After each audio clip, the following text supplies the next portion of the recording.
The peak of the hurricane season is here. We haven't had a hurricane yet. I'm Jeff Huffman with this update on the tropics. If we don't get a hurricane by Wednesday, it would be the latest ever in the tropical Atlantic, at least since records have been kept for a hurricane to form. But the forecast period for the next 5 days right here at the peak of the season. But no, we could still get a lot of activity later in September, and even a secondary maximum of activity occurs in the early to mid part of October. And October can be a busy month in the tropics. We've had numerous landfalling storms here in Florida during that month. In the next 4 to 5 days, though, no risk to the state of Florida, despite several areas of interest. We have the remnants of Gabrielle. Low chance that would form again, but a trough of low pressure and a cold front is picking that up and carrying it out to sea. A wave will cross the Caribbean and could develop by midweek here just west of the Yucatan Peninsula. This has been a hot zone of activity this season, but they've been fairly weak systems with very little time to develop before they move on shore. And that may happen again Wednesday,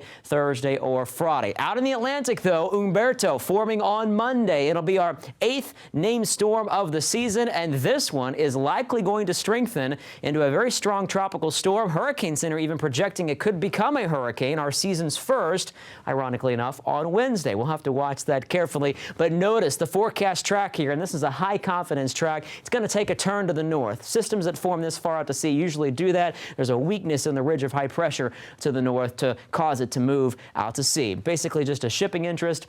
Could be some tropical storm force winds in the Cape Verde Islands. There's the strengthening storm. Look at all the isobars, lines of equal pressure. Obviously no threat to land there. And here's the broad area of low pressure that may develop in the southwestern Gulf. But with this trough off the east coast, at least here in the near term, Florida is protected. But we'll keep you updated.